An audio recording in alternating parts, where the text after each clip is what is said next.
No vídeo de hoje, vamos falar sobre uma das doenças mais comuns. Uma que atualmente infecta. Uma em cada 4 pessoas. Foi responsável por uma em cada 7 mortes na Europa e América. E em 2021, matou 1,6 milhão de pessoas. É uma doença associada à pobreza, que atinge pessoas com o sistema imunológico comprometido e é conhecida por causar uma tosse com sangue característica. Tuberculose, também conhecida como peste branca, tísica ou simplesmente TB, é uma doença que afeta principalmente os pulmões do paciente, embora possa se espalhar para outras partes do corpo. No vídeo de hoje, vamos abordar os efeitos da TB, sua história e como ela tem sido combatida. Talvez seja útil primeiro abordar a estatística chocante apresentada no início do vídeo.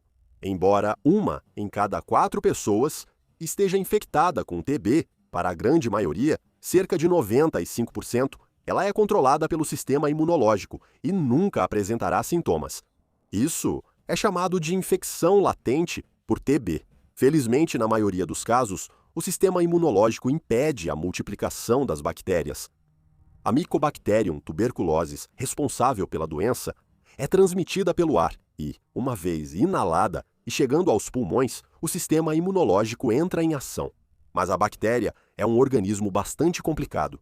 Uma vez nos pulmões, células brancas especializadas, conhecidas como macrófagos, vão envolver a bactéria com o objetivo de destruí-la. A bactéria da tuberculose está um passo à frente e consegue evitar ser dissolvida. Em vez disso, ela começará a se reproduzir dentro do macrófago, causando uma infecção isolada e contida. Se a bactéria conseguir se reproduzir, ela pode sobrecarregar o macrófago, matando a célula, o que exigirá cada vez mais glóbulos brancos para lidar com a infecção crescente. Para quem tem imunidade comprometida, isso pode ser um problema, pois a infecção se instala e surgem sintomas. Os sinais clássicos de infecção nos pulmões incluem uma tosse forte, que pode durar semanas, dores no peito e tosse com sangue.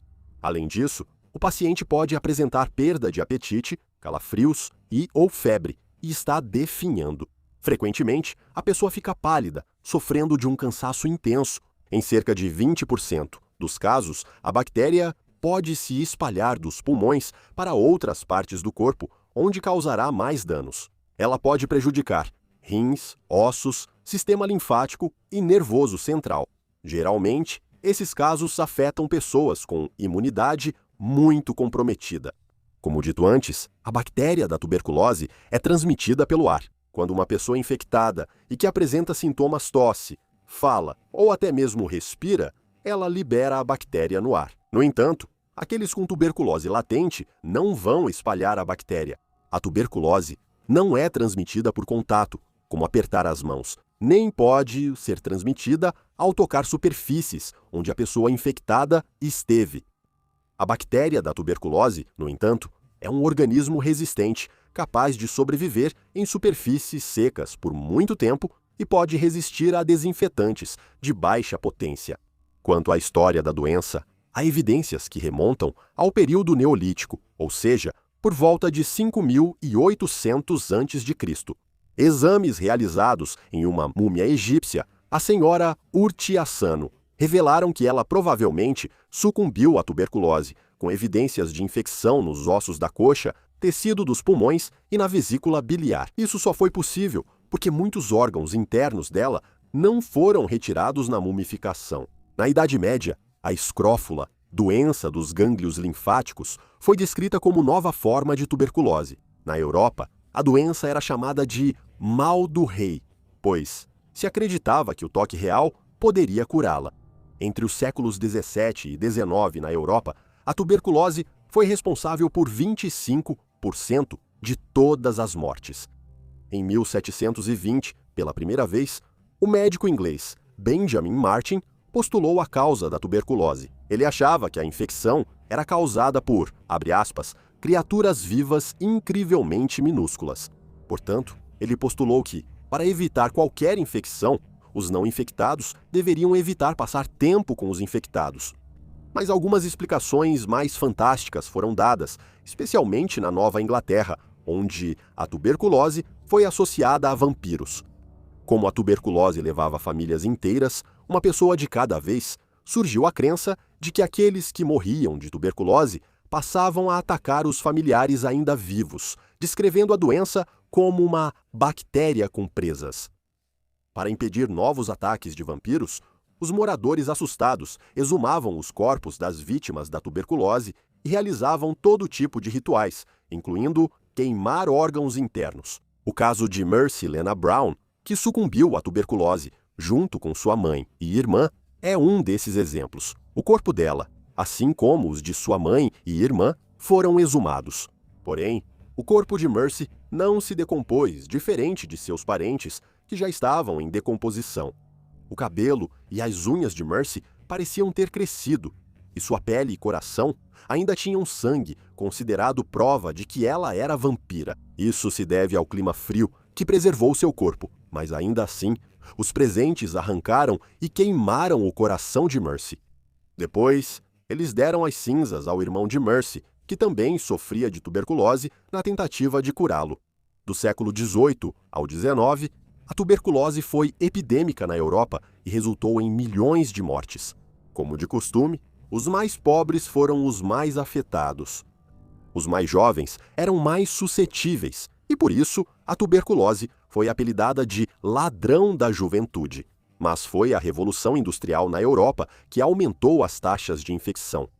Para as classes trabalhadoras que labutavam em fábricas mal ventiladas e viviam em moradias superlotadas, as chances de contrair a doença eram muito altas. Com pouco saneamento e desnutridas, essas pessoas da classe trabalhadora corriam risco de contrair e morrer de tuberculose. Foram criados métodos para conter a tuberculose e tratar os afetados. Um dos mais notáveis foi desenvolvido pelo médico britânico George Boddington. Em 1840, ele apresentou suas ideias em um ensaio sobre o tratamento e a cura da tuberculose pulmonar. Ele denunciou o isolamento dos pacientes e considerava ineficazes os medicamentos da época. Óleo de fígado de bacalhau, massagens com vinagre e inalação de cicuta eram considerados tratamentos para a tuberculose no século XIX, mas ofereciam pouco alívio. Em vez disso, Boddington sugeriu o uso de ar fresco, exercícios regulares e uma dieta saudável em um sanatório. No começo, suas ideias foram ridicularizadas, mas depois sua abordagem acabou sendo, de certa forma, comprovada. O médico alemão Hermann Bremer estabeleceu o primeiro sanatório, Gorbesdorf. Após apresentar um grande número de sucessos, isso se tornou o tratamento padrão para a tuberculose. Foi em 1882 que Robert Koch conseguiu identificar o Mycobacterium tuberculosis responsável pela doença.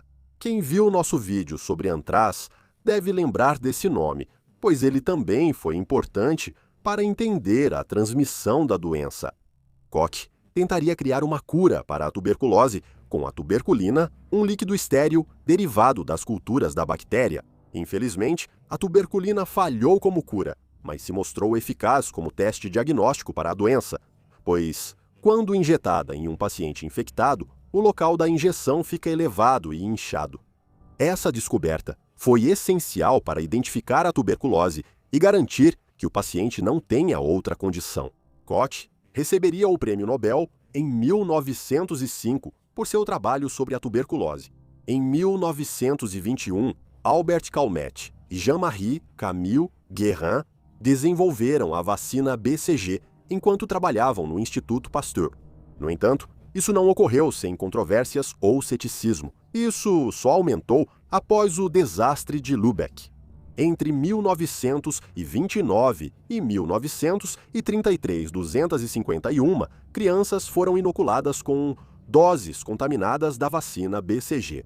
Como o objetivo era aplicar as vacinas em crianças ainda pequenas para evitar mortes de jovens, as crianças afetadas eram bebês muito novos. 72 das crianças que receberam a vacina contaminada morreriam como resultado. Os casos foram investigados e os responsáveis pela contaminação foram condenados por homicídio culposo. Levou um tempo para que a vacina fosse aceita, mas ela provou ser eficaz.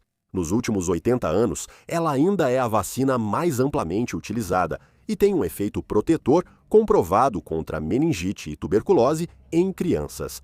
O avanço no tratamento da tuberculose veio em 1943, com o desenvolvimento de antibióticos eficazes. Uma equipe de cientistas formada por Selman Waksman, Elizabeth Bugge e Albert Schatz descobriu a streptomicina, um medicamento capaz de tratar a tuberculose, além da febre por mordida de rato e endocardite. Waksman reivindicou quase todo o crédito pela descoberta, enquanto Elizabeth Bugge foi informada de que não era importante colocar seu nome na patente, pois um dia ela se casaria e teria uma família. Waksman foi o único a receber o Prêmio Nobel de Fisiologia ou Medicina de 1952 por essa descoberta. Schatz acabou processando Waksman, conseguindo um acordo em dinheiro e 3% dos royalties.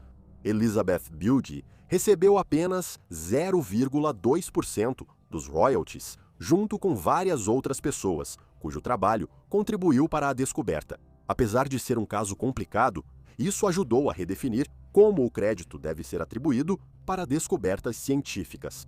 Desde então, vários medicamentos foram desenvolvidos para tratar a tuberculose.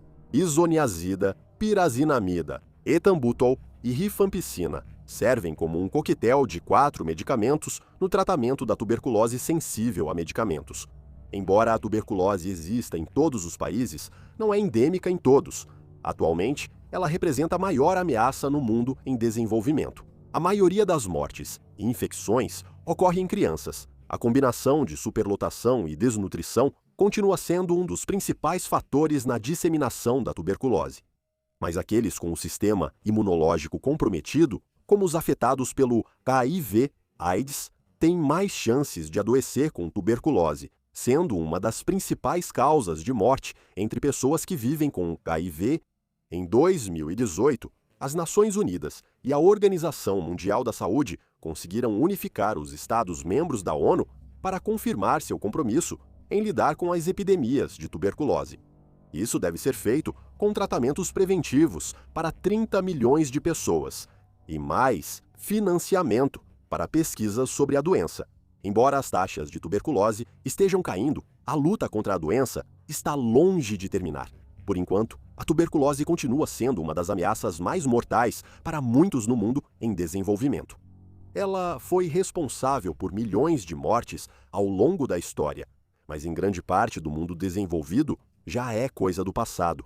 Como costuma acontecer nesses vídeos, ainda é preciso fazer muito mais para vencer a doença e tirar dela o status de epidemia.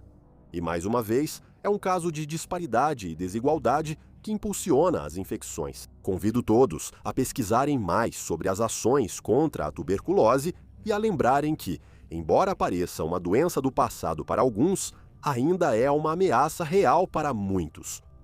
Vou deixar vocês com uma estatística assustadora. Em média, todos os dias, mais de 4.000 pessoas morrem de tuberculose.